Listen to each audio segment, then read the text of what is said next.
Y ahora escuchamos un ejemplo muy breve de la ópera china. Casi podríamos decir que cualquier ejemplo que se dé de la ópera china es muy breve, porque es tradicional que las óperas, tanto en la China como en el Japón, lo que ellos, o lo que nosotros llamamos ópera, que ellos llamarán teatro musical o alguna acepción, una forma parecida, es un espectáculo de una duración larguísima, de horas, a veces continúa al día siguiente y de una enorme monotonía para nosotros. Pero posiblemente muchos de los oyentes de este programa recordarán que hace ya bastantes años se presentó en el Teatro de Colón la ópera de Pekín, que fue uno de los espectáculos más maravillosos que hubiéramos tenido la oportunidad de disfrutar visual y auditivamente en mucho tiempo. Vamos a oír ahora un ejemplo de una ópera que se llama Wu Ya Po. Yo no sé pronunciar estos nombres chinos, tal vez un chino lo diría con alguna gracia, Wu Ya Po, o algo por el estilo. Voy a leerlo como está escrito aquí, diciendo que esto significa la ladera de la montaña de la familia Wu. Esta historia es muy conocida entre algunos europeos, en transcripción que se ha hecho occidentalizándola con el nombre de el arroyo de la preciosa dama. Es una ópera de mediados del siglo pasado y uno de los más conocidos ejemplos de la ópera de Pekín. Pero repetimos, el que sea de 1850 no significa que hemos saltado ya a este año de la música en nuestra historia, puesto que estamos haciendo por lo pronto una especie de historia muy resumida e intemporal, lo repetimos, de la música del Oriente. Cuando Shewey Ping-wei fue a la guerra, dejó a su esposa Wang Bao-chuan bajo la custodia de Wu Ya-po, pero cuando fue hecho prisionero, al volver a su tierra, la princesa se había enamorado de su guardián, olvidó a su esposo y se casó con el príncipe a cuyo cuidado había quedado. El rey, que había marchado a la guerra, muere de la pena y lo sucede Shewey 18 años más tarde. Así pues, esta ópera nos muestra algo que pasa a través de muchísimos años, recordando lo que antes decíamos de lo largo que son estos espectáculos, que más que teatrales son más bien épicos. Lo que se cuenta es una especie de epopeya, no es una acción dramática. La orquesta consiste de un instrumento llamado el wu y de algunos instrumentos de percusión como pequeños tambores, una especie de castañuela y un pequeño gong. Vamos a escuchar pues este breve ejemplo de ópera china para pasar luego a otro país al sur del inmenso país que es ese conglomerado de regiones que se llamaba la China, el imperio de la China.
Entre la China y la India hay una región en el Himalaya que se llama el Tíbet, región misteriosa que ha sido legendaria a través de ciertas ficciones muy conocidas como el Shangri-La, región que actualmente ha sido muy despedazada por las contiendas políticas internacionales, pero que antiguamente era una especie de isla mediterránea, de una isla cultural, con sus ritos a veces crueles de los antiguos lamas.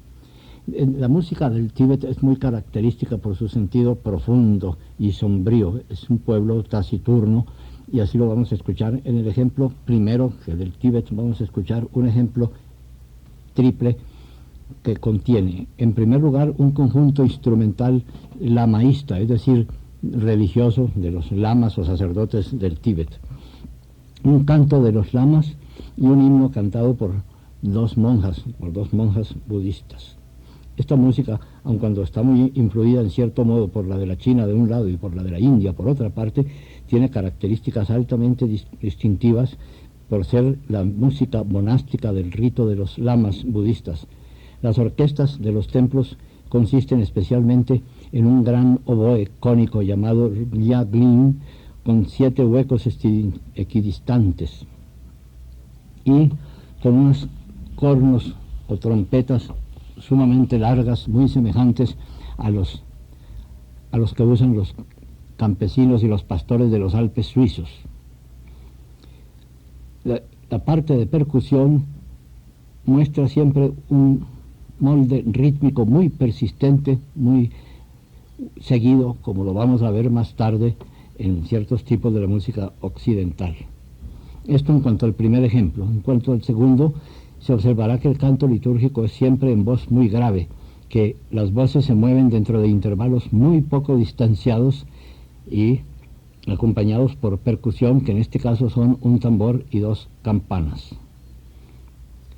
Y finalmente el dúo de las monjas budistas en escala pentatónica, acompañada por un pequeño tambor y por una especie de discos metálicos que se tocan con un martillito de madera.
Y ahora otro nuevo ejemplo de la música del Tíbet, lamento por los muertos o lamento fúnebre.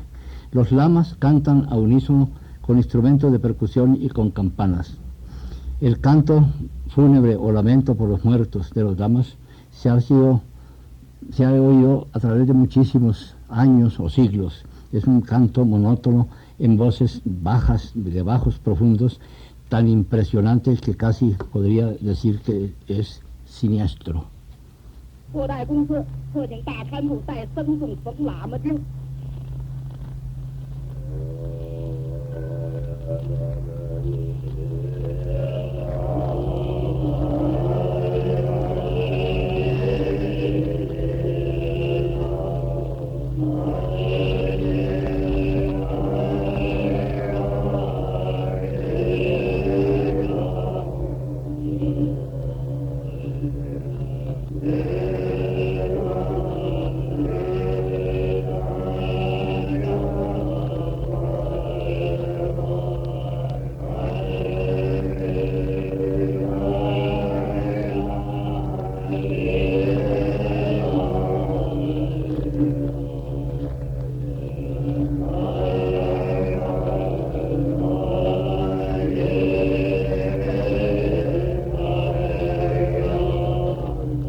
Y oigamos siquiera un ejemplo, ya para terminar este programa, de la música japonesa. La música japonesa es ya bastante conocida entre nosotros porque se ha divulgado muchísimo, especialmente a través de las películas japonesas.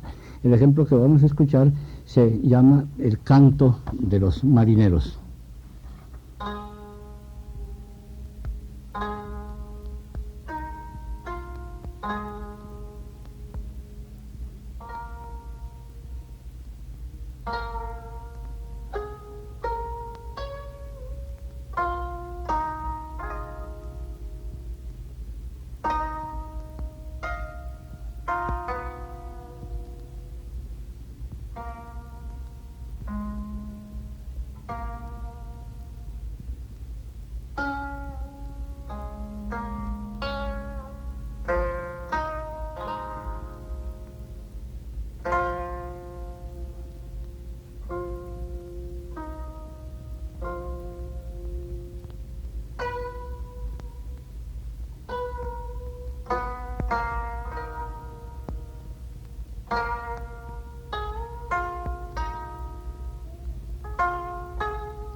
En el próximo programa presentaremos algunos ejemplos de la música de Indonesia. El instrumento que acompañó este ejemplo del Japón, de estos instrumentos nos ocuparemos también posteriormente, es el instrumento llamado koto, con K, que es tal vez el más característico o uno de los más característicos del Japón.